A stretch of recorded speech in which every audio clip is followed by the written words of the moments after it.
देखिए भारतीय दंड संहिता 1860 अध्याय 5 दुष्प्रेरण।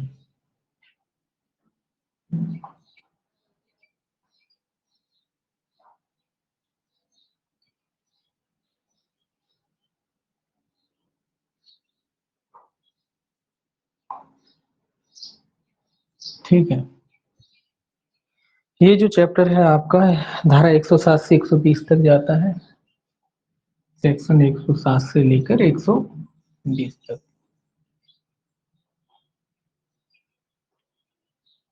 और जो है 109 से 117 तक जो है इसके दंड बताए गए। और अपराध की परिकल्पना को छिपाने से जो संबंधित है वो 118 से 120 तक है। ठीक है, दंड कहाँ से कहाँ तक है? 109 से 117 तक इसके दुष्प्रेरण के। दुष्प्रेरण के दंड कहाँ से कहाँ तक? 109 से, एक मिनट का नाम,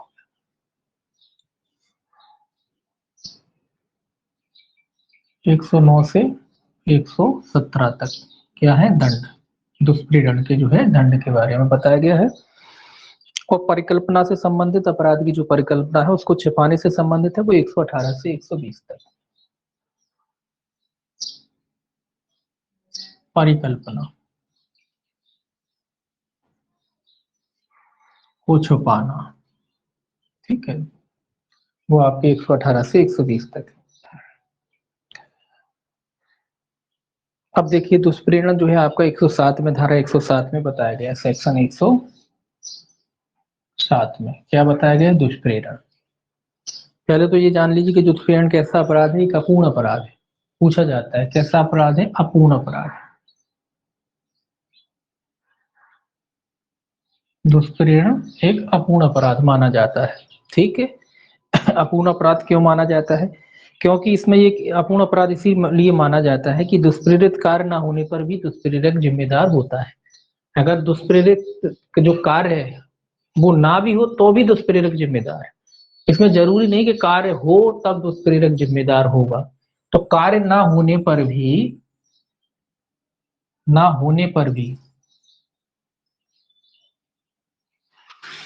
दुष्प्रेरक जिम्मेदार है।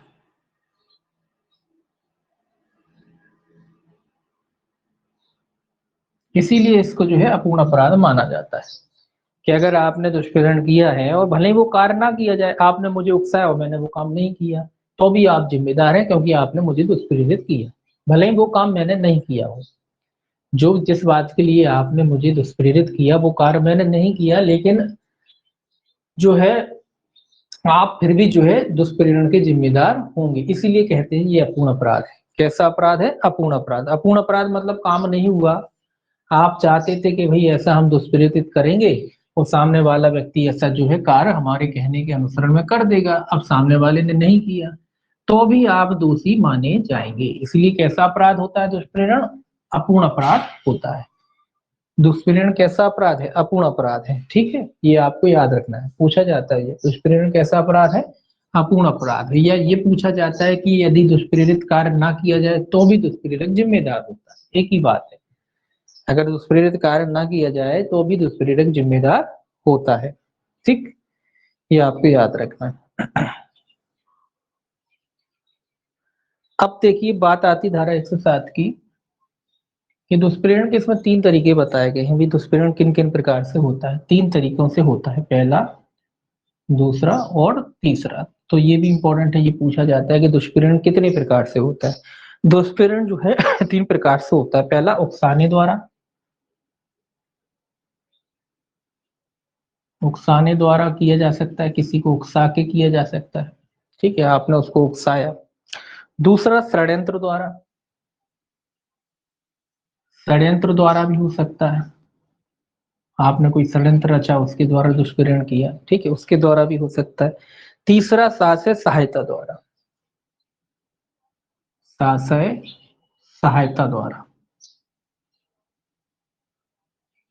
तो ये 3 प्रकार से होता है, ये भी आपको याद रखना इंपॉर्टेंट है, इससे भी पूछा जाता है कि दुष्प्रेरण कितने प्रकार से होता है। दुष्प्रेरण 3 प्रकार से होता है, उकसाने द्वारा, षड्यंत्र द्वारा और सहायता द्वारा। ठीक है, उकसाने द्वारा, षड्यंत्र द्वारा और सहायता द्वारा। अब बात आती पहला, उकसाने की। कि उकसाने का अर्थ क्या है? उकसाने का अर्थ होता है जानबूझकर, जानबूझकर किसी व्यक्ति को क्या करना, दुर्व्यपदेशन करना, जानबूझकर किसी व्यक्ति का दुर्व्यपदेशन करना, मतलब एक की भावना एक तरीके से भड़काना, ठीक है, जानबूझकर दुर्व्यपदेशन करना। उकसाने का क्या अर्थ है? जानबूझकर, जानबूझकर दुर्व्यपदेशित करना,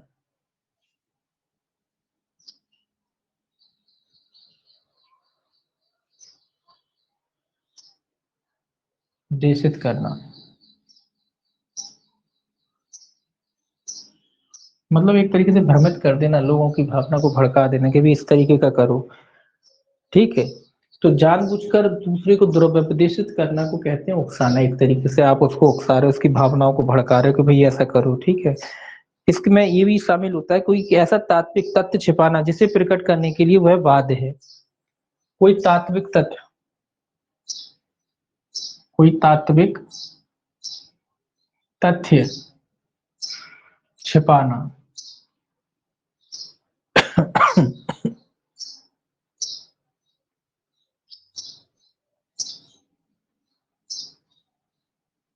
छिपाना, ठीक है। कौन सा तात्विक तथ्य छिपाना? जिसे प्रकट करने के लिए आप बाध्य है, ऐसा तथ्य जानबूझ करके छुपाना, तो वो भी जो है इस उकसाने के अंतर्गत ही आता है, ठीक है। इसमें एक उदाहरण दे रखा होगा आपका, जानबूझकर दुरुपदेशन द्वारा या तात्विक तथ्य जिसे प्रकट करने के लिए वह व्यक्ति आबद्ध, स्पष्टीकरण में लिखा है जानबूझकर छिपाने द्वारा स्वेच्छा किसी बात का किया जाना, कार्य या उपाप्त करता है अथवा कार्य या उपाप्त करने का प्रयत्न करता है, वह उस बात का किया जाना उकसाता यह कहा जाता है। तो उकसाने में दो चीजें आती हैं, एक तो जानबूझकर दुरुपदेशन करना, पहला स्पष्टीकरण ही कहता है इसका।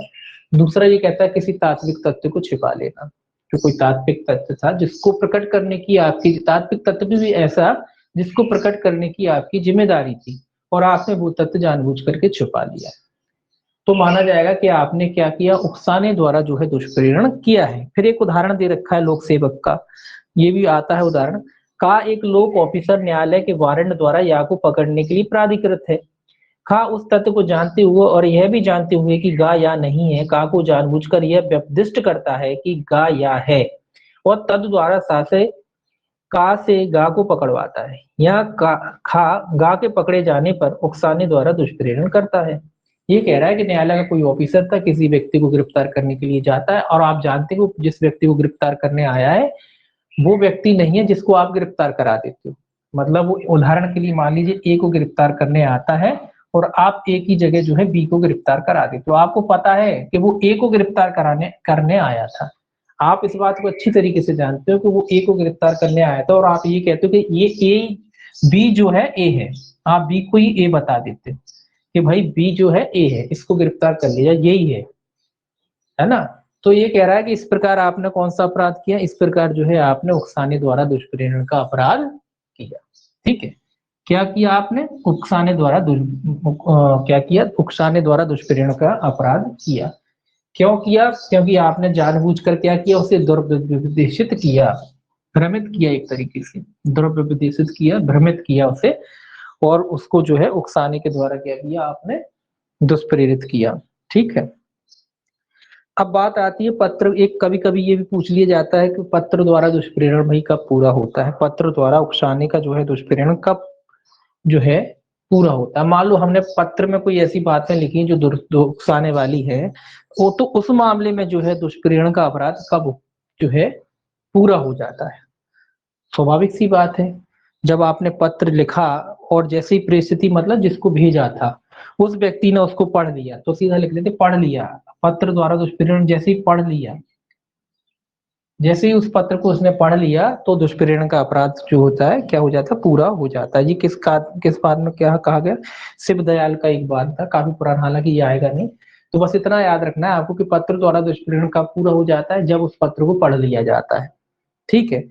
अब मान लो कई परिस्थितियां ऐसी होती कि जो दुष्प्रेरण एक तो पत्र था वो पहुंच नहीं पाया, ये तो पढ़ लिया, अगर पहुंच गया, आपको हमने दुष्प्रेरित किया है और आपके पास वो पत्र पहुंच जाता है, तो जैसे ही आप पढ़ लेंगे दुष्प्रेरण हो जाएगा। लेकिन कई बार ऐसा होता है कि भाई दुष्प्रेरण जो पत्र है जिसमें हमने दुष्प्रेरण किया किसी वजह से मान लो वो नहीं पहुंचा, जो दुष्प्रेरित पत्र था जिसमें दुष्प्रेरण की करा था हमने आपके लिए, अब वो पहुंच नहीं पाया, तो फिर क्या होगा? तो स्वाभाविक सी बात है, दुष्प्रेरण का प्रयत्न का अपराध बनेगा। अगर पत्र पहुंच नहीं पाता है तो फिर दुष्प्रेरण के प्रयत्न का जो है अपराध बनेगा। ठीक है, फिर काय का अपराध बनेगा? दुष्प्रेरण के प्रयत्न का, क्योंकि पूरा नहीं हो पाया, तो दुष्प्रेरण के प्रयत्न का जो है अपराध बनेगा। अब आता है षड्यंत्र द्वारा दुष्प्रेरण। षड्यंत्र द्वारा दुष्प्रेरण दूसरा, क्योंकि षड्यंत्र क्या होता है? षड्यंत्र तो आप जानते हैं भी, योजना वगैरह बनाना किसी में। ठीक है, कोई बात षड्यंत्र द्वारा दुष्प्रेरण कही जाएगी, कब कही जाएगी? पहला तो ये कि वह व्यक्ति उस बात को करने के लिए किसी षड्यंत्र में अन्य व्यक्तियों या अन्य व्यक्तियों के साथ सम्मिलित हुआ।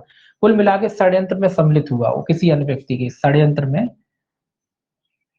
षड्यंत्र में शामिल होना, सम्मिलित या शामिल,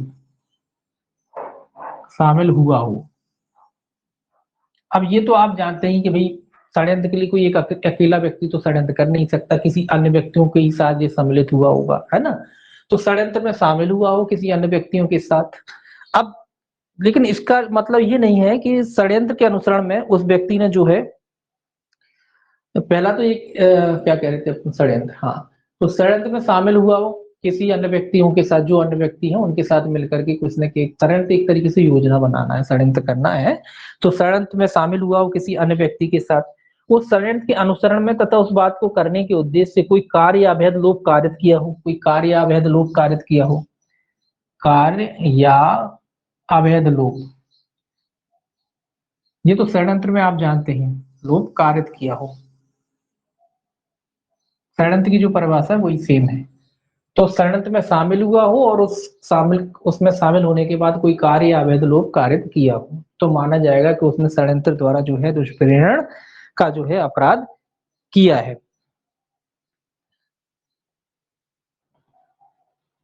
इसमें दो कंडीशन और हैं कि जब कोई व्यक्ति षड्यंत्र में शामिल होता है, अगर षड्यंत्र वो द्वारा जो है दुष्प्रेरण कर रहा है, तो उसके लिए ये जरूरी नहीं होता है कि वो उस व्यक्ति के साथ मिलकर योजना बनाए। ये जरूरी नहीं है, ये जरूरी नहीं है। क्या जरूरी है? कि व्यक्ति के साथ मिलकर योजना बनाए, व्यक्ति के साथ मिलकर योजना बनाए।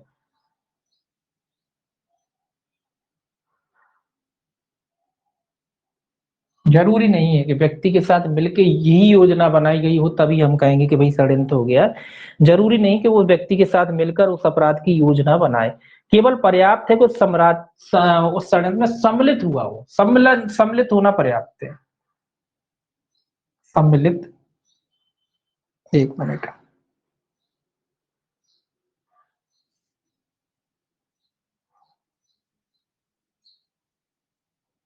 सम्मिलित होना पर्याप्त है, ये याद रखना है।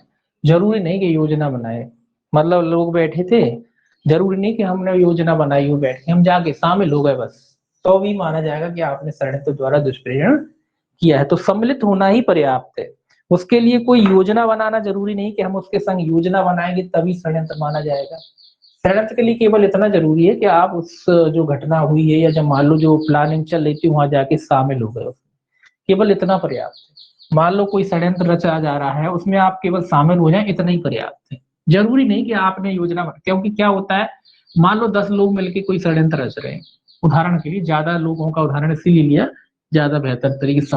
अब 10 लोग मिलकर कोई षड्यंत्र रच रहे हैं और उस षड्यंत्र में आप शामिल हो गए, क्योंकि देखिए जब योजनाएं बनती हैं, षड्यंत्र रचे जाते हैं, तो योजना करता तो एक दो ही होते हैं, बाकी सब बैठ के भाई योजना को सुनते हैं कि भाई क्या क्या करना है, कैसे करना है। ठीक है, एक दो लोग हेड होते हैं, वो योजना बनाते कि ऐसे ऐसे अपन करेंगे और बाकी सब लोग ये करेंगे। तो वो उसी तरीके कह रहा है, केवल योजना में आप शामिल हो गए और उसमें जरूरी नहीं कि आपने योजना बनाई हो उसके साथ में, केवल शामिल होना ही पर्याप्त है षड्यंत्र के लिए।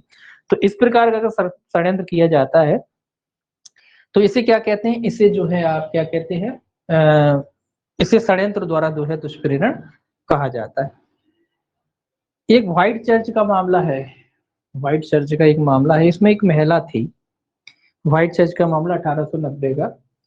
इसमें एक महिला थी, वो अपने आप को गर्भवती या प्रेग्नेंट समझती थी कि वो प्रेग्नेंट है।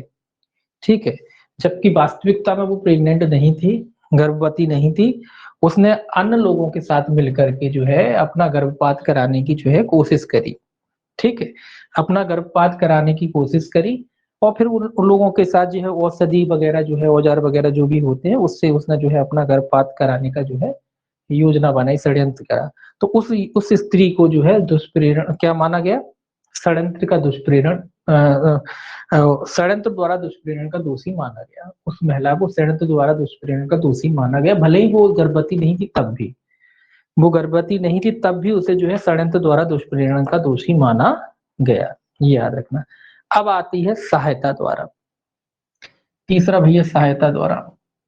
सहायता का तो सिंपल है कि भी सहायता करते हैं, तो सहायता का तो मतलब आप जानते ही कि सहायता का मतलब होता है किसी कार्य को सुकर बना देना, सरल बना देना, किसी कार्य को आसान बना देना, किसी कार्य को आसान बना देना।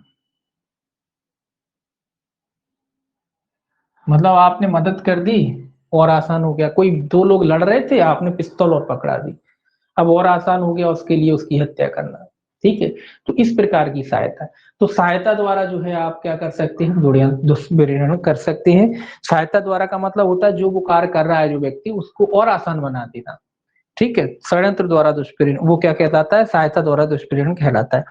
ऐसी सहायता कब की जा सकती, बात आती है पूर्व या कार्य करने के, तो या तो कार्य के पूर्व की जा सकती है, पहले ही कर सकते हैं आप, क्या आपको पता है ये ऐसा काम करेगा, एक काम करो तुम उसको मारने जा रहे हो, एक काम करो जी हमारी पिस्तौल और ले जाओ, अगर जरूरत पड़े तो इस्तेमाल कर लेना, हम तुम्हारी रक्षा के लिए दे रहे हैं, ये सहायता हो गई। तो चिंता मत करो हमारे पास है रिवॉल्वर, हमारी ले जाओ, तुम उसको मारने जा रहे हो, अगर उसने कुछ करा तो तुम इससे मार देना, तुम्हारी सेफ्टी के लिए दे रहे हैं। तो ये क्या हो गया, ये पूर्व में हो गया आपका। या कार्य किए जाने के दौरान, या कार्य किए जाने के दौरान भी हो सकता है, कार्य किए जाने के दौरान। अब भाई दो लोग लड़ रहे थे, आपने मौके का फायदा उठाया पिस्टल दे दी, ये कार्य करने के दौरान हो गया, ठीक है। तो दोनों प्रकार से कर सकते हैं आप उसकी सहायता, है आसान बना सकते हैं उसके कार्य को, या तो कार्य करने से पूर्व बना सकते हैं आसान, या कार्य किए जाने के दौरान बना सकते हैं। जैसे आपने देखा होगा कई लोग वही किसी को मारने के लिए पिस्टल उपलब्ध करा दी कि उसको फलाने के नेता को मारना है, आप एक काम करो ये ले जाओ, तो ये क्या हो गया, ये कार्य करके पूर्व हो गया। दौरान जब घटना घटित हो रही है उसी समय आपने उसकी मदद कर दी और काम को आसान बना दिया।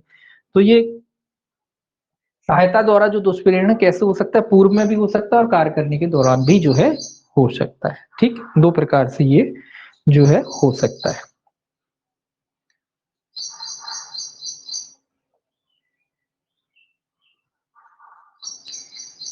अब बात आती सहायता कैसे पहुंचाई जा सकती है। सहायता जो है किसी कार्य द्वारा या अवैध लोग द्वारा पहुंचाई जा सकती है, कार्य किसी भी कार्य द्वारा पहुंचा सकते हैं, ठीक है, या जो है अवैध लोक द्वारा भी कर सकते हैं।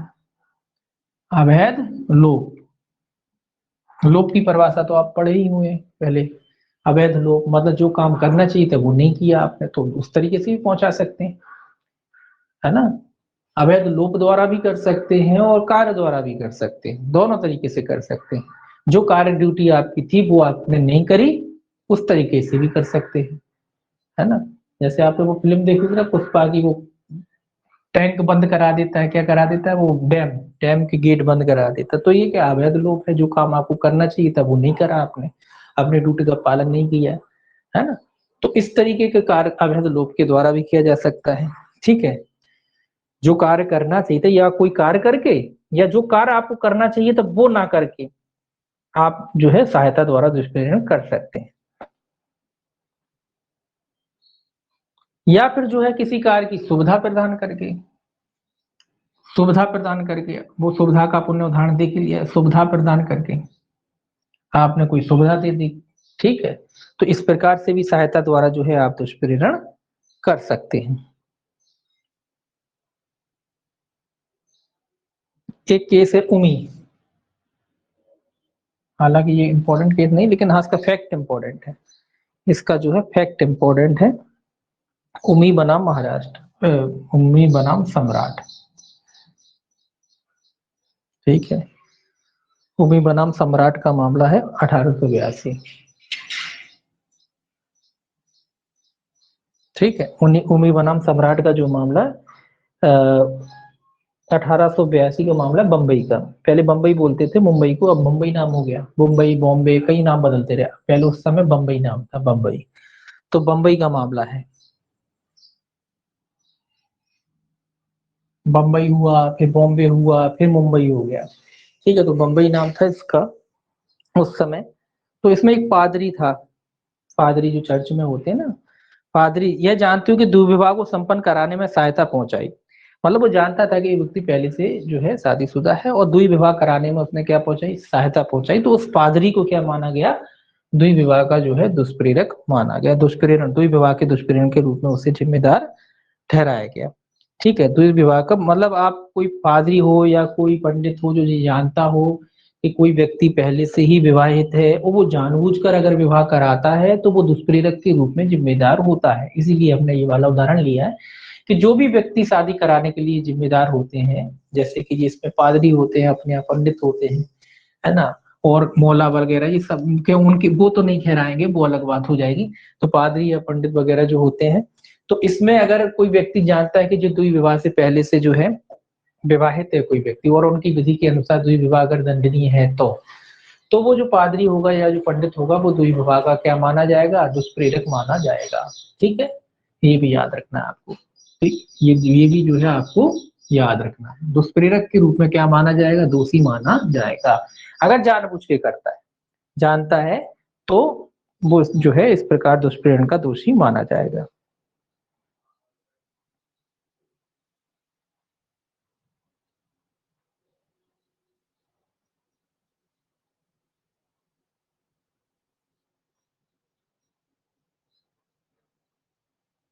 एक और देखते हैं इसमें कौन सा है।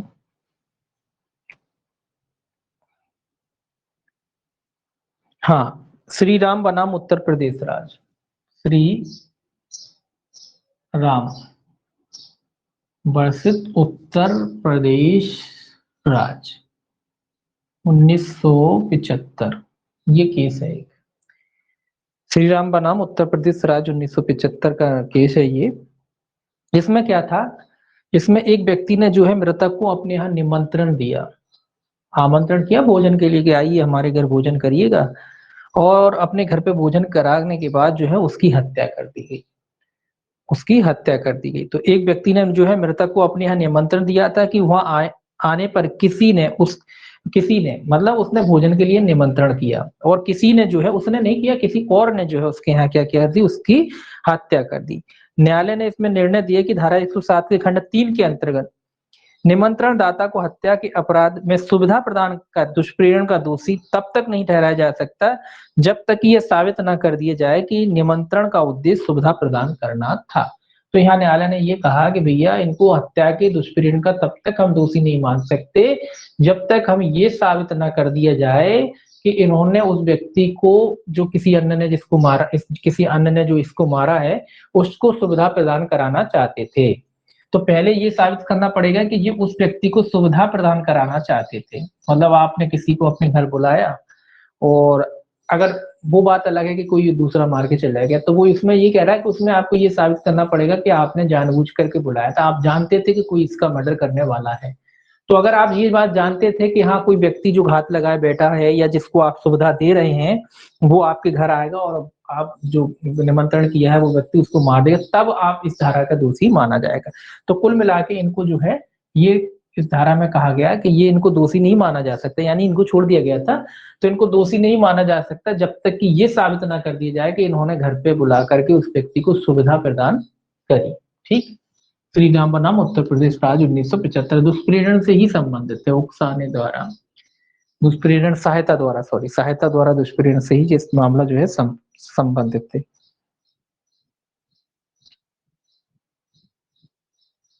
एक है इम्परन बनाम फैयाज हुसैन, या सम्राट बनाम, आपका है कौन सा, फैयाज हुसैन, फैयाज हुसैन।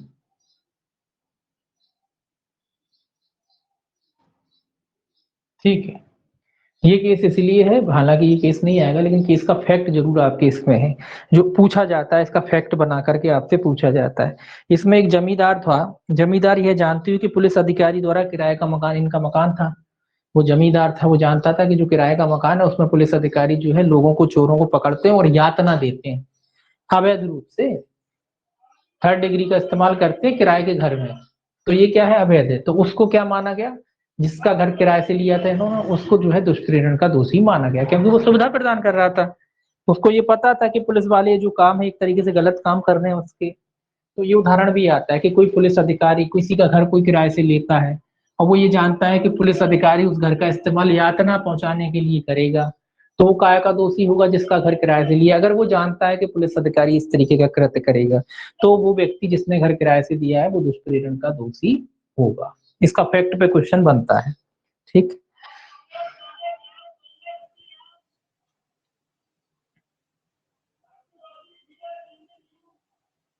ऐसे ही एक है कालीचरण गांगुली बनाम सम्राट। इसमें सेम, हालांकि ये केस इंपॉर्टेंट नहीं, इसमें भी ये फैक्ट था कि भाई एक पुलिस वाला जो है किसी व्यक्ति को जो है, दो पुलिस वाले थे या मान लीजिए दो पुलिस वाले थे, उसमें से एक पुलिस वाला जो है एक चोर वोर होगा या कोई व्यक्ति होगा उसको पीटना चाहता था, यातना दे करके कबूल कराना चाहता था, और एक पुलिस वाला उसमें जानता था कि ये अवैध रूप से जो है उसकी मारपीट करेगा। वो खिसक गया वहां से, मतलब गोल हो गया कि ताकि ये आराम से अपना काम कर ले। तो जो पुलिस वाला खिसक गया वहां से गायब हो गया ताकि वो दूसरा पुलिस वाला उसकी मारपीट करे अच्छी तरीके से, तो वो पुलिस वाला भी जो है दुष्प्रेरक के रूप में दोषी माना गया। मतलब आपका जिम्मेदारी है कि इलीगल काम ना हो। देखो पूछताछ होती, तरीका होता है उसका, लॉकअप होता है, थर्ड डिग्री होता है, कई मामलों में होता है, लेकिन ऐसा नहीं होता है कि आप अवैध रूप से गलत तरीके से किसी निजी घर में, किसी निजी मकान में जाकर के इस तरीके का काम करें। तो इस तरीके का काम जो है नहीं कर सकते। ठीक है, तो इस तरीके के अगर काम किया जाता है तो दुष्प्रेरण का दोषी माना जाता है। बाकी इसमें कुछ आप देखिए उदाहरण भी दे रखे हैं कुछ इसमें। अब एक नहीं, इसमें नहीं है, 108 देखेंगे। 108 कहता है दुष्प्रेरक, सेक्शन 108 जो है दुष्प्रेरक के बारे में है। देखिए ठीक है, दुष्प्रेरण कहाँ था 107 में, दुष्प्रेरक कहाँ है 108 में। दुष्प्रेरक कहाँ है आपका 108 में, दुष्प्रेरक की जो है परिभाषा दे रखी है। और 108 ए में क्या है, भारत से बाहर अपराध किए जाने का दुष्प्रेरण। तीनों सेक्शन याद रखने आपको, इंपॉर्टेंट है, 107, 108 और 108 ए। 107 क्या कहता है, दुष्प्रेरण की परिभाषा, 108 कहता है दुष्प्रेरक, और 108 ए कहता है भारत से बाहर किए गए अपराधों का भारत में दुष्प्रेरण, मतलब किसी दूसरी कंट्री से बैठ करके दुष्प्रेरण करना, वो 108 ए में है। ठीक है, तीनों सेक्शन याद रखना है। दुष्प्रेरक के लिए देखिए क्या कहता है धारा, इसमें लिखा है वह व्यक्ति अपराध का दुष्प्रेरण करता है जो अपराध किए जाने का दुष्प्रेरण करता है या ऐसे कार्य किए जाने का दुष्प्रेरण करता है जो अपराध होता, यदि वह कार्य अपराध करने के लिए विधि अनुसार समर्थ किसी व्यक्ति द्वारा उसी आशय या ज्ञान से जो दुष्प्रेरक का है किया जाता। ये क्या कह रहा है कि किसी बात का दुष्प्रेरण को परिभाषित करते जो अपराध हो भी सकती हो और नहीं भी। क्या मतलब है इसका, कह रहा है कि दुष्प्रेरक जो है किस बात का अपराध, 107 कहती है दुष्प्रेरण, दुष्प्रेरण को परिभाषित करती है, दुष्प्रेरक को जो अपराध हो भी सकता और नहीं भी। मतलब दुष्प्रेरण, दुष्प्रेरण जो है दोनों कारक का हो सकता है, अपराध जो कारक का दुष्प्रेरण किया जा सकता, किया जा रहा है, हो भी सकता है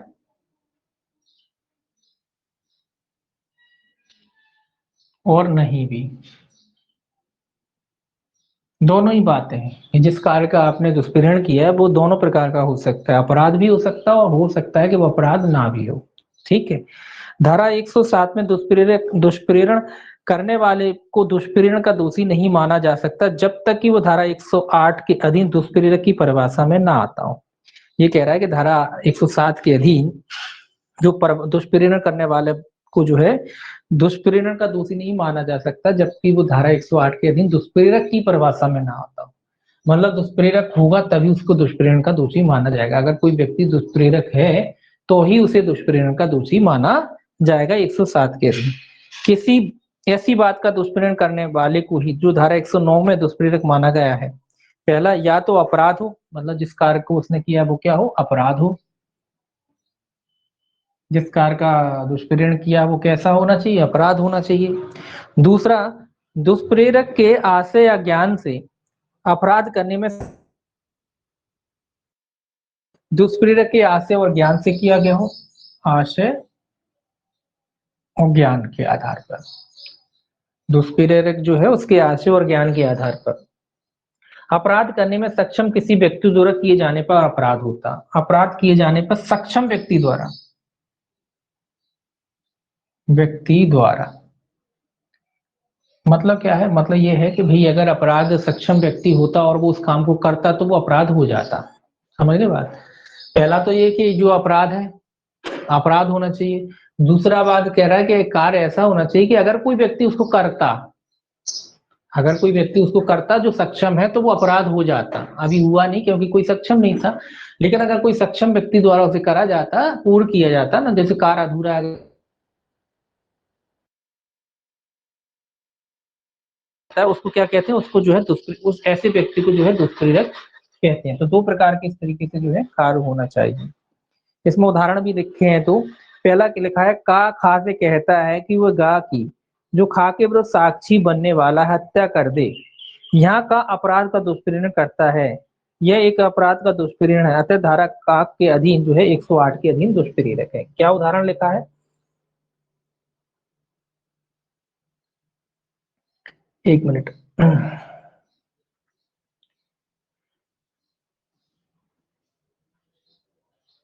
ये एक अलग उदाहरण है, इसमें अलग उदाहरण है आपके बैरेक्ट में। देखिए एक उदाहरण इसको समझने के लिए, इसमें लिखा है का खा से कहता है कि वह गा की जो खा के विरुद्ध साक्षी बनने वाला हत्या कर दे। यहाँ का अपराध का दुष्प्रेरण करता है, यह एक अपराध का दुष्प्रेरण है, अतः धारा 108 के अधीन दुष्प्रेरक है। क्या कह रहा है ये कि कोई साक्षी बनने वाला कुल मिला के गवाह की हत्या करवा देता है। ये जानता है कि फलाना व्यक्ति जो है गवाह के रूप में जो है कार्य करेगा, तो ये दूसरे व्यक्ति को दुष्प्रेरण करता है और कहता है कि भाई जो गवाह बनने वाला व्यक्ति है उस व्यक्ति को जो है क्या कर दिया जाए, उसको तुम हत्या कर दो। जब हत्या कर दो बेचारा वो गवाह बन ही नहीं पाएगा। आपने देखा होगा फिल्मों में गवाहों की हत्या हो जाती है।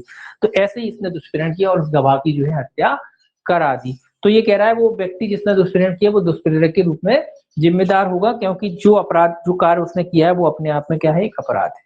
एक और उदाहरण इसमें, का खा को मारने के आशय से गा को जो 6 वर्ष का शिशु है जहर युक्त मिठाई खा को देता है। यहाँ का एक ऐसा कार्य का दुष्प्रेरण करता है जो मात्र इस कारण अपराध नहीं है कि दुष्प्रेरित व्यक्ति अपराध करने में अक्षम है, अतः धारा 108 के अधीन का दुष्प्रेरक है। क्या मतलब है, अपन ने ऊपर एक शब्द लिखा था कि वो अपराध हो या ना हो। अपराध हो या ना हो का अर्थ ये नहीं था कि वो कृत अपराध ना, मतलब कृत अपराध के रूप में उसे किया जाए। जैसे उदाहरण ये दूसरा उसका कह रहा है कि आपने क्या किया, आप ये बात जानते हो कि जो 6 वर्ष के बालक जो है वो किसी अपराध के दोषी नहीं होते। आपने दिमाग लगाया कि भाई 6 वर्ष का बालक जो है किसी अपराध का दोषी नहीं होता। एक काम करो, इस बच्चे को उकसा देते हैं या मिठाई दे दी बच्चे को और कह दी कि फलाने व्यक्ति जो है अंकल जी उनको दे आओ। अब जब बच्चा देगा और बच्चा पकड़ा जाएगा तो बच्चा तो दोषी होने वाला नहीं, ये आपने सोचा और आपने क्या किया, उस बच्चे को मिठाई दे दी। और वो बच्चा चलो उस व्यक्ति को क्या कर दिया, उसने मिठाई खिलाई। जब मिठाई खिलाई उसके बाद उसकी हत्या होगी, तो ये कह रहा है तब भी आप दुष्प्रेरण,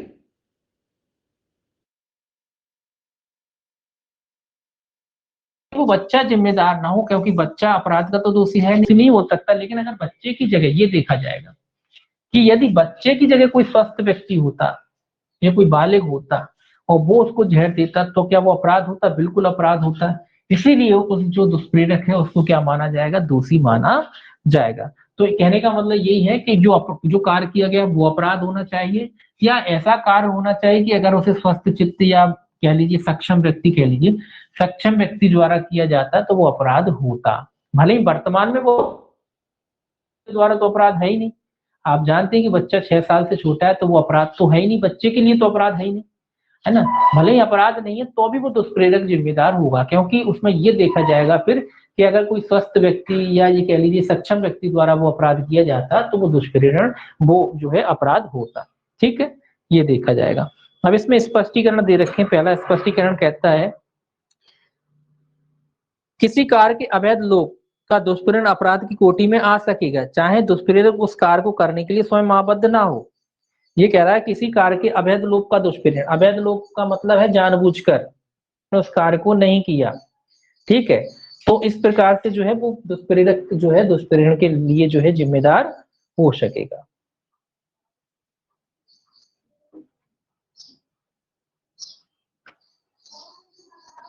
देखिए अब इसका उदाहरण क्या है, इसका हालांकि इसमें दे नहीं रखा उदाहरण। आप ये मानिए, देखिए एक उदाहरण के मान लीजिए कोई पिताजी थे किसी के, या उन्होंने वसीयत वगैरह लिखी है, ठीक है। मान लो आपके पिताजी हैं या किसी और के पिताजी, मान लीजिए उन्होंने क्या लिखा, अब एक वसीयत लिख गए। और आप तो ये जानते ही हैं कि वसीयत जीते जी अपने कितनी बार बदली जा सकती है। वसीयत कब खुलती है, मरने के बाद खुलती है। और आदमी सभी जानते हैं कि वसीयत जो है व्यक्ति अपने जीवन में कितनी बार बदल सकता है। अब उनके पिताजी ने जो है वसीयत लिखी, बीमार थे, दवाई ववाई चल रही थी, आप पड़ोसी थे किसी के, और आपने को पता पड़ा कि बी के पिताजी ने, बी ने आपका मित्र था, उसने बताया पिताजी ने वसीयत लिख दी, मेरे नाम सब लिख दिया है। अब आपने अपने उसने मित्र को बताया, अब ये मित्र बोले यार तुम्हारे पिताजी ने लिख तो दिया, बोले तुम्हारे दूसरा भाई या बहन जो भी है, बोले उन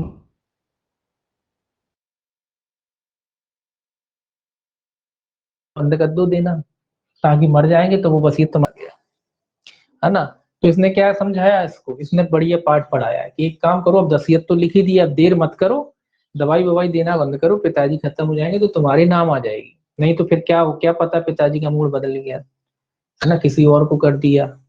तो एक काम करो, तुम उनको दवाई ववाई देना बंद कर दो। तो वो इसी प्रकार का उदाहरण है कि जो कार्य करना चाहिए था, उसमें लिखा ना कार्य करना चाहिए था, लोप किया उसको।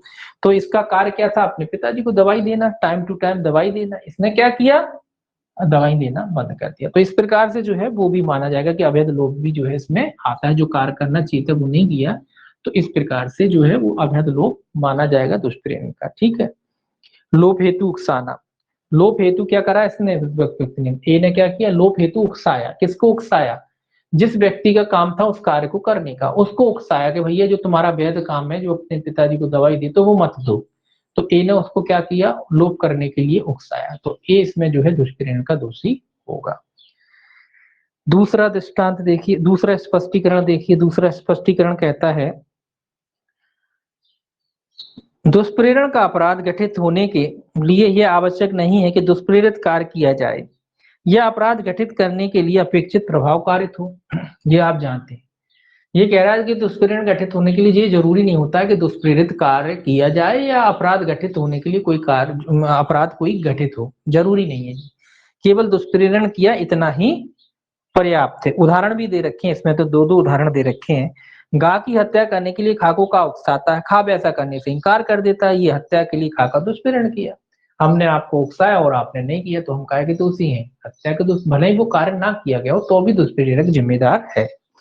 अगला कहता है घा की हत्या करने के लिए खा को का उकसाता है, खा ऐसी उकसाहट के अनुसरण में घा को विद्ध करता है, घा का घाव अच्छा हो जाता है, का ने हत्या करने के लिए खा को उकसाने का दोषी है। ये क्या, दूसरा उदाहरण थोड़ा आगे बढ़ा दिया है। वो कह रहा है किसी की हत्या करने के लिए उकसाया था, लेकिन वो हत्या तो नहीं की, उसको चोटें वगैरह पहुंचाई और वो चोटें जो है ठीक हो गई। तो जिसने हत्या का दुष्प्रेरण किया था, भले ही उसने चोटें पहुंचाई, लेकिन वो व्यक्ति जिसने हत्या का दुष्प्रेरण किया था, दुष्प्रेरक, वो हत्या के दुष्प्रेरण का ही दोषी होगा, ठीक है। भले ही उसने चोटें पहुंचाई, आपने तो हत्या का दुष्प्रेरण किया था ना, अब वो नहीं कर पाया, उसने थोड़ा बहुत चोटें पहुंचाई, चोटें पहुंचाने के बाद वो व्यक्ति ठीक हो गया, भले ही उस व्यक्ति की मृत्यु नहीं हो या मृत्यु कारक कोई घाव ना हो, उससे कोई फर्क नहीं पड़ता, क्योंकि आपने हत्या का दुष्प्रेरण किया था, तो आप हत्या के दुष्प्रेरक के रूप में दोषी होंगे, जरूरी, क्योंकि पहले ही पढ़ लिया कि कार्य होना जरूरी नहीं। अब स्पष्टीकरण 3 देखिए, स्पष्टीकरण 3 कहता है अपराध का दुष्प्रेरण, अपराध होने के कारण ऐसे दुष्प्रेरण का दुष्प्रेरण, सॉरी चौथा पढ़ा, तीसरा देखिए, यह आवश्यक नहीं है कि दुष्प्रेरित व्यक्ति अपराध करने के लिए विधि अनुसार समर्थ हो या उसका वही दूषित आशय ज्ञान हो जो दुष्प्रेरक का है, या कोई भी दूषित आशय ज्ञान हो। ये क्या कह रहा है, दुष्प्रेरक का, दुष्प्रेरण का जो अपराध है, ये आवश्यक नहीं कि दुष्प्रेरित व्यक्ति, दुष्प्रेरित व्यक्ति मतलब जिसको आपने उकसाया वो वाला व्यक्ति, ठीक है, अपराध करने के लिए विधि द्वारा समर्थ हो। जैसे कि पहले बता ना, बालक, बालक समर्थ नहीं था, जो बालक था 6 वर्ष से कम का, वो अपराध करने के लिए समर्थ नहीं था, तो जरूरी नहीं कि वो जो जिसको आपने दुष्प्रेरित किया वो व्यक्ति समर्थ ही हो।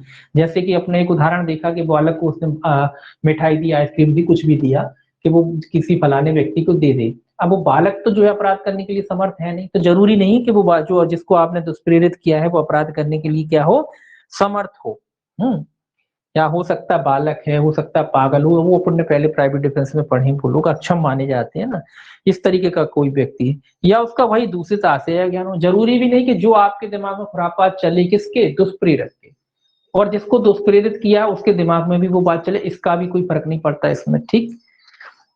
या आशय या ज्ञान हो जो दुष्प्रेरक का है, या कोई दूषित आशय या ज्ञान हो, या अन्य कोई दूषित आशय या ज्ञान हो, इससे कोई फर्क नहीं पड़ता, ठीक है। इन बातों से कोई फर्क नहीं पड़ता कि जिसको आपने दुष्प्रेरित किया है वो एक तो सक्षम था या नहीं था, उससे कोई फर्क नहीं पड़ता। सक्षम नहीं है तो भी जिम्मेदार है। आपके दिमाग में जो बात चली जरूरी नहीं कि उसके दिमाग में चले, या उसका कोई दूषित मन या आशय हो, इससे भी कोई फर्क नहीं पड़ता। कहने का मतलब सीधा सीधा है कि आपने दुष्प्रेरण किया, यहाँ इतनी पर्याप्त है। सामने वाला सक्षम था कि नहीं था, उसके दिमाग में अपराध चल रहा था कि नहीं चला था, उसे ज्ञान था कि नहीं था, इससे कोई फर्क नहीं पड़ता दुष्प्रेरण के अपराध में, ठीक है। अब देखिए उदाहरण भी दे रखे हैं इसमें, काफी उदाहरण दे रखे हैं। देखिए एक उदाहरण देख लेते हैं एक आध।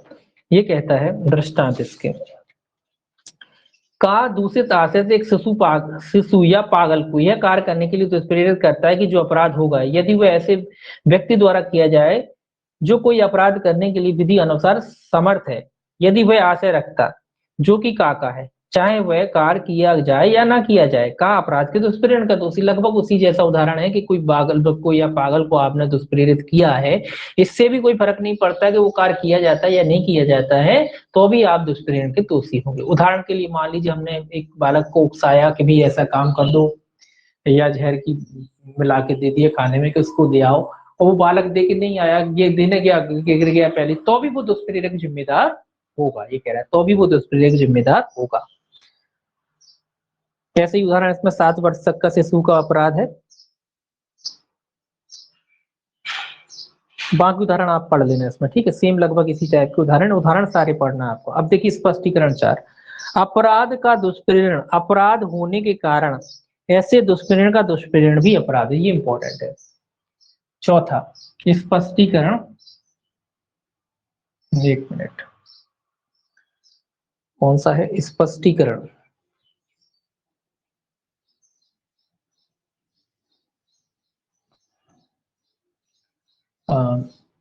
चौथा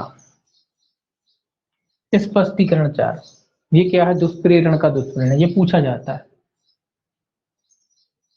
दुष्प्रेरण का भी दुष्प्रेरण, ये पूछा जाता है कि दुष्प्रेरण के दुष्प्रेरण को भी दंडनीय बनाया गया। कहाँ बनाया गया? 108 के स्पष्टीकरण 4 में। ये पूरा याद रखना है। वो बात अलग है कि धारा 108 ही पूछ ली तो फिर 108 ही लगाओगे आप, लेकिन अगर स्पष्टीकरण के हिसाब से पूछी कि 108 का स्पष्टीकरण 1 2 3 4, तो आपको याद रखना है कि 108 का स्पष्टीकरण 4 जो है दुष्प्रेरण के दुष्प्रेरण को भी दंडनीय बनाता है। दुष्प्रेरण का दुष्प्रेरण क्या है? मतलब ये है कि मैंने एक उकसाया, मैंने क्या करा, ए को उकसाया, और ए चला उसने बी को उकसाया, ठीक है। तो इस प्रकार कहते हैं दुष्प्रेरण का दुष्प्रेरण। और बी चला, मान लो बी ने सी को उकसा दिया, और आगे बढ़ा दो सी ने डी को उकसा दिया, तो जितने भी लोगों को उकसाया गया है वो सबकी सब जिम्मेदार होंगे, ठीक। मूल व्यक्ति ने यानी मैंने जो है ए को उकसाया, ए ने ए साथित था, खुद नहीं किया काम, उसने बी को कहा कि तू कर, और बी भी साथित था, उसने कहा सी को, सी ने कहा डी को। तो जितने भी लोगों ने एक दूसरे को उकसाया है वो सबकी सब जो है दुष्प्रेरण के दोषी होंगे, है ना। हम तो होंगे ही होंगे, ए भी होगा, बी भी होगा, सी भी होगा, डी भी होगा, सबकी सब काय के दोषी होंगे, दुष्प्रेरण के दोषी माने जाएंगे। इसको कहते हैं दुष्प्रेरण का दुष्प्रेरण, ठीक है। आपने किसी को उकसाया, उसने किसी को उकसा दिया, तो इसको कहा जाता है दुष्प्रेरण का जो है दुष्प्रेरण। कौन सा स्पष्टीकरण है? तो इसमें उदाहरण भी दे रखा है इसमें, देखिए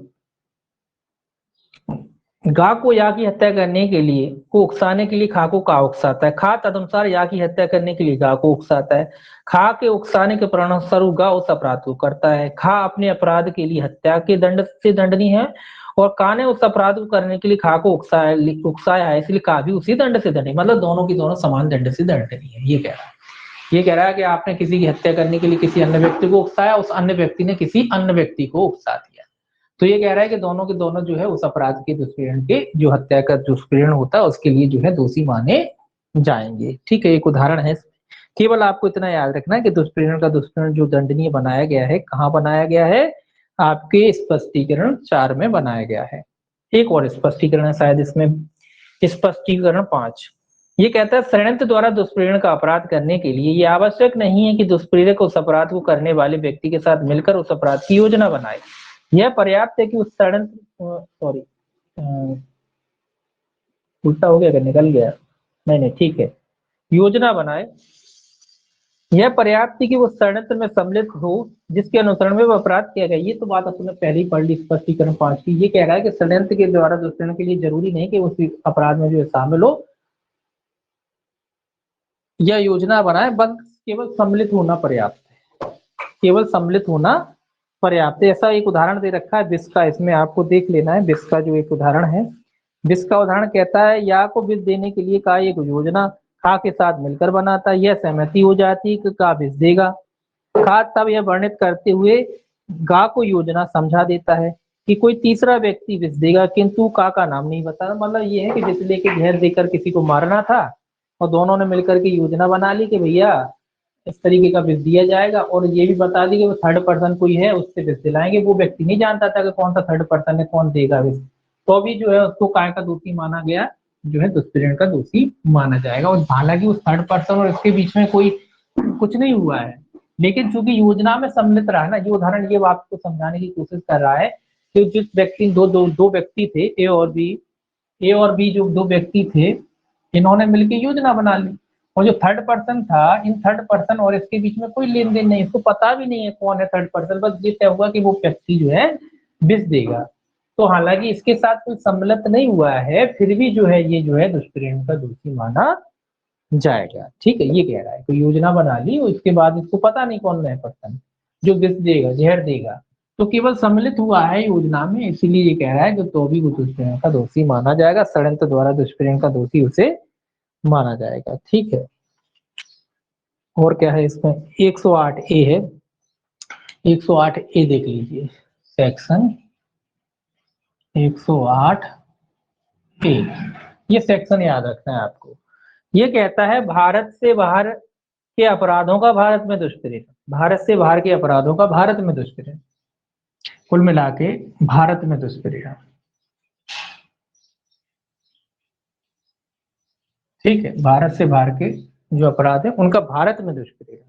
ये कह रहा है वह व्यक्ति संहिता के अंतर्गत अपराध का दुष्प्रेरण करता है जो भारत से बाहर और उससे परे किसी ऐसे कार्य के किए जाने का भारत में दुष्प्रेरण करता है जो अपराध होगा यदि वो भारत में किया जाए। इसमें एक उदाहरण भी दे रखा है, का भारत का खा को जो गोवा में विदेशी है, गोवा में हत्या करने के लिए उकसाता है, का हत्या के दुष्प्रेरण का दोषी है।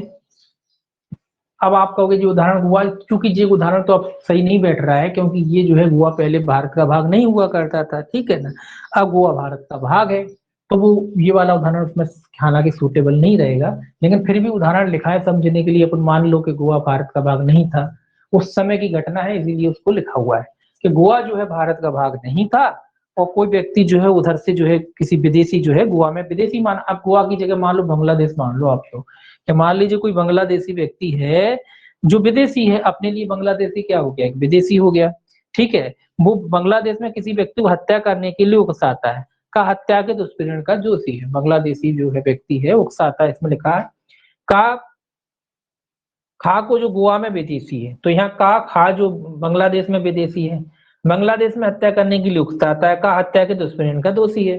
ठीक है, मतलब ये कह रहा है कि भले ही जो अगर कोई ऐसा कार्य है जो भारत में अगर विचारित किया जाता और दंडनीय होता, वो बगैर ही आपने कहीं और किया है या यहाँ किया है, तो वो उस अपराध के लिए क्या माना जाएगा, दुष्प्रेरण, उसको भी माना जाएगा, उसको भी दुष्प्रेरण का दोषी माना जाएगा। ठीक है जी, 108 हो गया आपका, 108 है, बाकी इसमें अभी कुछ नहीं है, बाकी फिर इसमें जो है दंड दिए गए हैं, 3 सेक्शन यही जो है महत्वपूर्ण है आपके लिए। ठीक है, दुष्प्रेरण का जो चैप्टर है उसमें आपको 107, 108, 108 है, ये 3 ही महत्वपूर्ण सेक्शन है जो आपको इसमें जो है याद करके जो है रखने हैं, याद करने हैं। उसके बाद जो है फिर दंड से संबंधित है 109, 110 ये सब जो चलते हैं, फिर इसमें भी दंड से, हालांकि ये पूछ लिए जाते कभी कभी दंड वाले, लेकिन जो है 107, 108 सेक्शन ज्यादा महत्वपूर्ण है जो आपको याद रखना है। फिर जो है दंड के बारे में कहा गया है कि जो है दंड जो है दुष्प्रेरण के जो है 109 से जो है 117 तक मैंने बताया कि भाई दुष्प्रेरण के जो है दंड बताए गए। इसमें दो भागों में बांटा गया है। इसमें जो है अपराधों को दो भागों में एक तरीके से बांटा गया है दुष्प्रेरण के दंडों में। एक तो बांटा गया कि जबकि दुष्प्रेरण के परिणाम स्वरूप कोई कार्य किया जाता है, कार्य किया जाता है,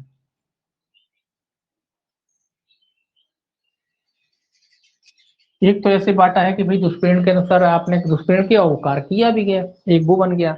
एक ये है कि दुष्प्रेरण के परिणाम स्वरूप कोई कार्य नहीं किया जाता है, कार्य नहीं किया जाता है।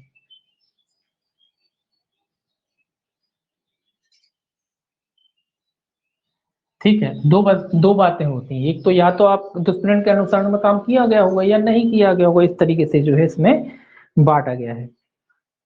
तो दुष्प्रेरण के परिणाम स्वरूप कोई कार्य जो है किया जाता है, ये आपका 109 से 114 तक है। 109 से 114 तक, जब दुष्प्रेरण के अनुसरण में कोई कार्य किया जाता है, ठीक है, दुष्प्रेरण के अनुसरण में कोई कार्य जो है किया जाता है, ये कहां से 109 से जो है आपके 114 तक है। और जबकि दुष्प्रेरण के अनुसरण में कोई कार्य नहीं किया जाता है, ये 115 और 116 में बताया गया। ये कहाँ बताया गया है?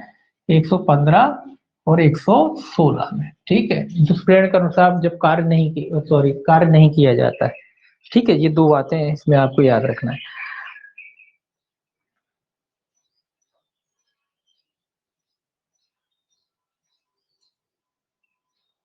अब देखिए 109 और 110 में देख लीजिए सीधा 109 110।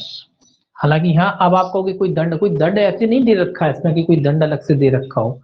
अब ये कहता है दुष्प्रेरित जब कोई किसी व्यक्ति को इसमें दुष्प्रेरण करता है, 109 में हो 110, दोनों को एक साथ दे लीजिए, सेम समान है कि जब कोई दुष्प्रेरित कार्य किया जाता है और दुष्प्रेरक के दुराशय से दुष्प्रेरक के दुराशय से और दुष्प्रेरित परिणाम के अनुसार कोई कार्य किया जाता है। 109 कहता है दुष्प्रेरक दुष्प्रेरित कार्य जो है दुष्प्रेरित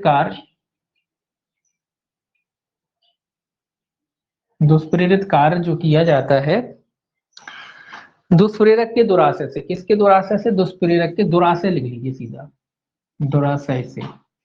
दुराशय किसका है? दुष्प्रेरक का, जिसने दुष्प्रेरित किया है उसका। हाँ, और दुष्प्रेरित जो है उसका परिणाम जो है घटित होता है। दुष्प्रेरित जो है परिणाम, उसका परिणाम क्या निकला? जो जैसा आपने कहा वही परिणाम निकला, जो आप चाहते थे। दुष्प्रेरक अगर आप हैं और आप जो चाहते थे वही उसका परिणाम निकला है। तो ये कह रहा है भाई कितने दंड से उस व्यक्ति को दंडित किया जाएगा? तो ये कहती धारा अपराध के समान दंड से, अपराध के समान, दोनों ही में है अपराध के समान। मतलब जो मूल सजा अपराध की होती, जिसका आपने दुष्प्रेरण किया है, उसी सजा से आपको भी दंडित किया जाएगा। अगर मूल अपराध में मान लीजिए 5 वर्ष की सजा है तो 5 ही वर्ष के लिए आपको भी दोषी माना जाएगा। अगर मूल अपराध में 7 वर्ष की सजा है तो 7 ही वर्ष के लिए आपको दोषी माना जाएगा। 3 वर्ष है तो 3 वर्ष के लिए दोषी माना जाएगा। 1 वर्ष है तो 1 वर्ष के लिए दोषी माना जाएगा। तो जैसा अपराध में मूल सजा है वैसे ही अपराध के लिए जो है, उसी अपराध के लिए जो है आपको दुष्प्रेरण के लिए दंडित माना जाएगा।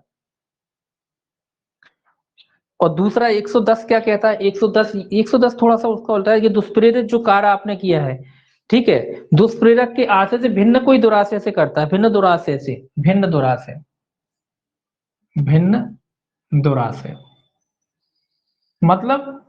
मतलब यह है कि जिस बात के लिए आपने दुष्प्रेरण, आपका जो दुराशय था, आपके मन में जो इंटेंशन था, उससे भिन्न दुराशय से वो कार्य कर देता है। आपने तो दुष्प्रेरित किया लेकिन उसका कोई भिन्न परिणाम निकला या भिन्न दुराशय से उसने कोई काम कर दिया। उसको देखिए 110 को देख लीजिएगा क्या कह रहा है, देखिए 109 क्या कहता है। पहले 109 जो कह रहा है कि जो कोई किसी अपराध का दुष्प्रेरण करता है, यदि दुष्प्रेरित कार्य दुष्प्रेरक के परिणाम स्वरूप किया जाता है और ऐसे दुष्प्रेरण के दंड के लिए इस संहिता द्वारा कोई अभिव्यक्त उपबंध नहीं किया गया है, तो वो उस अपराध के लिए दंडित किया जाएगा जो उस अपराध के लिए उपबंधित है। यह रहा कि अलग से कोई अगर सजा का प्रोविजन नहीं है और जो आपने दुष्प्रेरण किया किसी व्यक्ति को, अगर उसका वो परिणाम निकला है, तो जो मूल अपराध की लिए सजा होती है उसी सजा से आपको भी दंडित किया जाएगा। उदाहरण देख लेना आप, इसमें लोक सेवक का लिखा है, कोई खास उदाहरण नहीं है इसके, लेकिन इसको पढ़ लेना एक बार आप। 110 कहता है दुष्प्रेरक का दंड यदि दुष्प्रेरित व्यक्ति दुष्प्रेरक के आशय से भिन्न आशय से कार्य करता है। मतलब जिस आशय से आपने किसी को दुष्प्रेरित किया उससे भिन्न आशय रख से वो कार्य कर देता है, तो भी आप दुष्प्रेरण के जो है, जो अपराध है मूल अपराध, उसी अपराध के लिए आप जो है दंड की समान मात्रा से ही दंडित किए जाएंगे। भले ही उससे भिन्न आशय से आप कराना कुछ चाहते थे, उसने कर कुछ दिया, है ना। ये कह रहा है, ये देखिए क्या कह रहा है। जो कोई किसी अपराध के किए जाने का दुष्प्रेरण करता है, यदि दुष्प्रेरित व्यक्ति ने दुष्प्रेरक के आशय या ज्ञान से भिन्न आशय या ज्ञान से वह कार्य किया है, तो वह उसी दंड से दंडित किया जाएगा जो उस अपराध के लिए उपबंधित है, जो किया जाता है यदि वह कार्य दुष्प्रेरक के ही आशय से या ज्ञान से किया, ज्ञान से, ना कि किसी अन्य आशय या ज्ञान से किया गया था। मतलब आप किसी और चीज के लिए उकसा रहे थे और उसने कोई और काम कर दिया, मतलब आपके आशय के अनुसार नहीं किया, तो भी आप उसी अपराध के लिए दोषी होंगे, अगर जो मूल अपराध के लिए सजा होती। जैसा इसमें सेम दोनों में एक ही बात है, जो मूल अपराध की सजा है उसी के समान दंड से जो है आपको दंडित किया जाएगा, अगर आपने दुष्प्रेरण किया होता तो। ठीक है, आप कराना कुछ का चाहते तो उसने कर कुछ और दिया। ठीक है, उदाहरण के लिए आपने कहा, उदाहरण क्या है, उदाहरण ऐसा मान लो कि आपने किसी से कहा कि भैया एक काम करो, उसके हाथ पैर तोड़ आओ, वो चला, वो उसको मारे आया, वो जान से ही मारे आया। तो कहने का मतलब ये है कि तो आप जो उसने उसकी हत्या की है, जो जान से उसको मारा, उसके लिए आप दुष्प्रेरक के रूप में दोषी होंगे। भले ही आप ये कहो कि हमने तो भाई हाथ पैर तोड़ने के लिए कहा था, वो तो उसने मार ही आया, हम तो चाह रहे थे कि इसके हाथ पैर टूट जाए, 15-20 दिन डला रहेगा, 1 महीना तक काम नहीं कर पाएगा, और वो चला के भैया जान से मारा है, वो आपके आशय से आगे चढ़ा गया, तो भी आप उस अपराध के लिए जो उसने उसको मारा है उसके लिए दोषी होंगे, और दंड की समान मात्रा से, मतलब जो मूल अपराध में जो सजा है उतनी ही सजा आपको जो है दी जाएगी। ठीक, इनको शॉर्ट में पढ़ना है, इनको ज्यादा नहीं पढ़ना है, इनको सेक्शन जो पनिशमेंट वाले हैं इनको ज्यादा आपको ध्यान नहीं देना। ठीक है, उसके बाद आता है 111।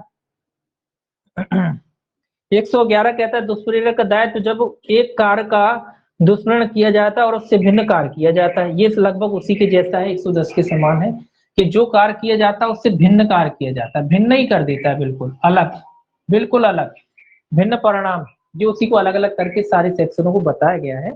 विभिन्न परिणाम, वो आशय की बात कह रहा था, जो आपने सोचा भी नहीं वो कर दिया, यहाँ कह रहा है कि उसका भिन्न ही परिणाम निकलता है ना। ये एक उदाहरण के लिए लिखा है इसमें कि जबकि किसी कार्य का दुष्प्रेरण किया जाता है और कोई भिन्न कार्य किया जाता है, तब दुष्प्रेरक उस किए गए कार्य के लिए उसी प्रकार से उसी विस्तार तक दायित्व के अधीन है, मानो उसने सीधे हुए कार्य का दुष्प्रेरण किया। एक जो उदाहरण अपन ने बताया वो उसी में है, शामिल हो सकता है। परंतु भी लिखा है एक, परंतु यह तब जबकि किया गया कार्य दुष्प्रेरण का अधिसंभाव्य परिणाम था और उस उकसाहट के असर के अधीन या उस सहायता से या षड्यंत्र के अनुसरण में किया गया था जिसमें वह दुष्प्रेरित। तो एक चीज इसमें जोड़ दी गई, संभाव्य परिणाम, मतलब जिस चीज का आपने दुष्प्रेरण किया उससे भिन्न कार्य तो उसने कर दिया है, लेकिन उसका परिणाम होना चाहिए वो। उदाहरण के लिए जो अभी अपन ने उदाहरण लिया वो उदाहरण उसका इसमें सही बैठता है। क्या बैठता है कि हमने किसी का कहा कि भाई तुम उसके हाथ पैर तोड़ाओ। अब ये तो स्वाभाविक सी बात है कि आपने कहा किसी को हाथ पैर तोड़ा, हो सकता है कि कोई व्यक्ति जोश में आ जाए, ज्यादा मारपीट कर दे, तो हो सकता है कि सामने वाला व्यक्ति जो है वो ज्यादा मारपीट को सहन नहीं कर पाए और उसकी मृत्यु हो जाए, ये तो संभावना है ना। तो ये स्वाभाविक सी बात है कि जब आप किसी को मार पीटने के लिए कह रहे हैं तो उसका परिणाम ये हो सकता है कि उसकी हत्या भी हो जाए, तो ये उसका परिणाम है। इसलिए आप उस अपराध के लिए जो मूल अपराध है उसके लिए जो है उसी प्रकार दोषी होंगे जैसे कि आपने जो है वो अपराध किया हो। तो ये कह रहा है दुष्प्रेरित कार्य के लिए किए गए संभाव्य कार्य हेतु विहित दंड से, जो भी उसका परिणाम निकला है, जो अपराध का परिणाम निकला है उसी के दंड से जो है आप क्या होंगे, दोषी होंगे। दुष्प्रेरित कार्य एवं किए गए संभाव्य कार्य हेतु विहित दंड, जो दुष्प्रेरित कार्य किया है या जो उसका परिणाम निकला है उसके लिए जो भी विहित दंड है, जो विधि में उसके लिए जो दंड की व्यवस्था की गई है उसी दंड से आपको दोषी ठहराया जाएगा। 112 देखिए क्या कहता है, इसके उदाहरण भी पढ़ लीजिएगा आप। 112 कहता है दुष्प्रेरक कब दुष्प्रेरित कार्य के लिए और किए गए कार्य के लिए आकलित दंड से दंड नहीं होगा। ये कह रहा है आकलित दंड से कब होगा, कह रहा है कि ये दुष्प्रेरित आकलित दंड से दंड नहीं होगा। ये कह रहा है यदि वह कार्य जिसके लिए दुष्प्रेरित अंतिम पूर्वगामी धारा के अनुसार दायित्व के अधीन है दुष्प्रेरित कार्य के अतिरिक्त किया जाता है और वह कोई सुभिन्न अपराध घटित करता है तो दुष्प्रेरित उस अपराध में से हर एक के लिए दंड नहीं होगा।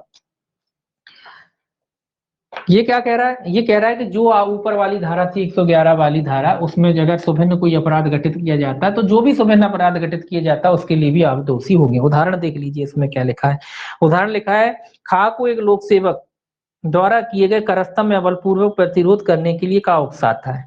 खा परिणाम स्वरूप उस करस्तम का प्रतिरोध करता है। प्रतिरोध करने में खा करस्तम का निष्पादन करने वाले ऑफिसर को स्वेच्छा गौरव कारित करता है। खा ने करस्तम का प्रतिरोध करने और स्वेच्छा गौरव कारित करने के 2 अपराध किए हैं, इसलिए खा दोनों अपराधों के लिए दंडनीय है। और यदि यह संभाव जानता था कि यह करस्तम का प्रतिरोध करने में स्वेच्छा गौरव कारित करेगा तो खा ने भी उसे हर अपराध के लिए दंडनीय होगा। ये क्या कह रहा है? ये कह रहा है कि आपने ये कहा था कि करस्तम मतलब कोई वसूली के लिए आता है अधिकारी, और आपने कहा कि भैया वसूली वसूली नहीं देनी है अपन को। अब उसने वसूली नहीं दी, अब हाथापाई भी हो गई, अधिकारी से उसने वो फती वगैरह भी कर दी, उसे मारा पीटी भी हो गई। तो ये कह रहा है कि जिस व्यक्ति ने ये कोई भी रकम वगैरह वसूली के लिए मना किया तो उसके लिए तो वो दोषी है ही है। अगर ये बात जानते थे कभी इस तरीके की घटना हो सकती है और उसका परिणाम हो सकता है, तो वो व्यक्ति जो है, जो मारपीट हुई है उसके लिए भी दोषी होगा, भले ही वो उसका परिणाम नहीं, दो अलग अलग अपराध है। करप्तम ना देना वो एक अलग अपराध है, और मारपीट करना वो एक अलग अपराध है। तो भी वो जिस व्यक्ति ने दुष्प्रेरण किया है वो उसके दोनों के जो है अपराध है, जितने भी दंड से वो दंडित होते हैं अपराध, उसके लिए जो है वो दोनों अपराधों के लिए दोषी होगा। ठीक है। 113 देखिए क्या कहता है। 113 कहता है दुष्प्रेरित कार्य से कारित उस प्रभाव के लिए दुष्प्रेरक का दाय जो दूसरे द्वारा दुष्प्रेरित आशय से भिन्न हो। ये क्या कह रहा है? ये कह रहा है जबकि कार्य का दुष्प्रेरण दुष्प्रेरक द्वारा किसी विशिष्ट प्रभाव से कारित करने के आशय से किया जाता है और वो दुष्प्रेरक के परिणाम स्वरूप उस कार्य के लिए दुष्प्रेरक दायित्व के अधीन है, वह उस कार्य के दुष्प्रेरक के द्वारा आश्रित प्रभाव से भिन्न प्रभाव कारित करता है, तब दुष्प्रेरक प्रभावित कारित प्रभाव के लिए उसी प्रकार और उसी विस्तार तक दायित्व के अधीन है मानो उसने उस कार्य का दुष्प्रेरण उसी प्रकार उसी प्रभाव को कारित करने के आशय से किया हो, परंतु यह तब जबकि वह यह जानता हो कि दुष्प्रेरक कार्य से यह प्रभाव कारित होना संभव है। लगभग एक ही टाइप की बातें आ रही हैं इसमें। ये कह रहा है कि दुष्प्रेरक के प्रभाव से संभाव किंतु गंभीर परिणाम, मतलब आप जानते थे कि हाँ ऐसा संभव है, लेकिन उसके और भी गंभीर रूप, जो घटना आप घटी है उसका गंभीर रूप है ये, और आप जानते इतना आपको नॉलेज था कि ऐसा हो सकता है, हालांकि उसका आपने नहीं कहा था। ये उदाहरण लिखा है, या को घोरोपति करने के लिए का उकसाता, का उस उपचार के परिणाम स्वरूप घोरोपति करता है, परिणाम स्वरूप या भी मृत्यु हो जाती, जो अपन ने कहा आपने उसका संभाव्य परिणाम था, आप जानते थे कि भाई ऐसा भी हो सकता है ना, और उसके परिणाम के स्वरूप उसकी क्या हो जाती है? मृत्यु हो जाती है। आपने कहा उसकी घोरोपति करो और उस घोरोपति के परिणाम स्वरूप उसकी मृत्यु हो जाती। तो इसके लिए भी जो है आप जो उपबंधित दंड है जो मूल अपराध में, उसके लिए जो है दंडित किया जा सकता है। 114 और देखिए, 114 कहता है लास्ट, अपराध किए जाते समय दुष्प्रेरक की उपस्थिति। ये सेक्शन याद रखना है, ये सेक्शन याद रखना है, उपस्थिति, ये मोस्ट इंपोर्टेंट सेक्शन है, इसको याद रखना है, इसको आपको क्या करना है? याद रखना है। ये क्या कह रहा है? ये कह रहा है कि भाई घटना स्थल पर अगर दुष्प्रेरक उपस्थित होता है तो भाई, अगर घटना स्थल पर दुष्प्रेरक खुद उपस्थित होता है, किसी को दुष्प्रेरण कर दिया और खड़ा है, बड़ा ये तमाशा देख रहा है, तो ये माना जाएगा कि वो कार्य दुष्प्रेरक ने स्वयं किया है, ये माना जाएगा कि स्वयं किया है। ये याद रखना आप, ये इंपॉर्टेंट है ये सेक्शन, ये दुष्प्रेरक की उपस्थिति से संबंधित है सेक्शन 114, ये इंपॉर्टेंट है, ये पूछा जाता है। इसको आपको याद रखना है कि दुष्प्रेरक की उपस्थिति में दुष्प्रेरण कहाँ परिभाषित किया गया है? 114 में। और ऐसा माना जाएगा कि दुष्प्रेरक स्वयं उस अपराध के लिए दोषी है, यानी स्वयं उसने वो अपराध किया है। अगर उदाहरण भी इसमें आते हैं कि मान लो कई व्यक्ति जो है खड़े हैं, दुष्प्रेरक क्या करता है उदाहरण एक ऐसा आता है कि दो व्यक्ति आपस में लड़ रहे थे, है ना, दो व्यक्ति आपस में लड़ रहे थे, ए वहां खड़ा था और वो जो बी नाम का व्यक्ति था जो लड़ रहा था, उसको क्या कर देता है? वो बंदूक पकड़ा देता है, या रिवॉल्वर दे देता है, या चाकू दे देता है, और बी जो व्यक्ति लड़ रहा था वो किसी अन्य व्यक्ति की जिससे वो लड़ रहा था उसकी क्या कर देता? हत्या कारित कर देता। तो फिर ये क्वेश्चन पूछा जाता है कि जो ए है वो किस अपराध का दोषी होगा? तो देखिए, ए काय का दोषी होगा? ए हत्या का ही दोषी होगा। क्यों दोषी होगा? क्योंकि धारा 114 कहती है, धारा 114 ये कहती है कि जो दुष्प्रेरक है अगर वो वहीं उपस्थित है तो ऐसे बरता जाएगा जैसे कि उसी ने अपराध किया, भले ही वो उसने नहीं करा, बी के माध्यम से कराया, उसने बी के माध्यम से कराया है, उसने कार्य किसके माध्यम से कराया? बी के माध्यम से। वो केवल खड़ा था वहां, तो खड़ा था तो भी उसे हत्या का दोषी माना जाएगा, इसे हत्या का दोषी माना जाएगा। और बी की बात अलग आ जाती है, बी को जो है आपराधिक मानव वध के लिए दोषी माना जा सकता है, और परिस्थितियों पे डिपेंड करता है फिर बी की कंडीशन देखने के बाद कि बी किस तरीके का आदमी क्या कर रहा है क्या नहीं कर रहा है, तो इसे आपराधिक मानव वध का दोषी माना जा सकता है। ठीक है, आपराधिक मानव वध का, और इसे क्या, इसको हत्या का दोषी माना जा सकता है। ठीक है, इसीलिए माना जा सकता है कि वो धारा 114 कहती है, धारा 114 कहती है भाई जो दुष्प्रेरक स्वयं उपस्थित है तो ऐसे ही बढ़ता जाएगा जैसे कि वो अपराध उसने स्वयं ने जो है किया हो। बाकी धाराएं जो है अपन जो है 115 116 जो है कल देखेंगे, मतलब मंडे को देखेंगे, उसको खत्म करेंगे। इसको ज्यादा नहीं पढ़ना है, 107 108 108 ए 114 और अगर कोई धारा आगे आएगी तो मैं वो बताऊंगा। 100 है ना, कुछ धाराएं जो है वो भी आपको थोड़े से याद रखना है, जैसे कि कौन सी धारा है इसमें, 117 भी जो है आपको याद रखना है। ठीक है, 117 भी याद रखना है इसमें धारा आपको।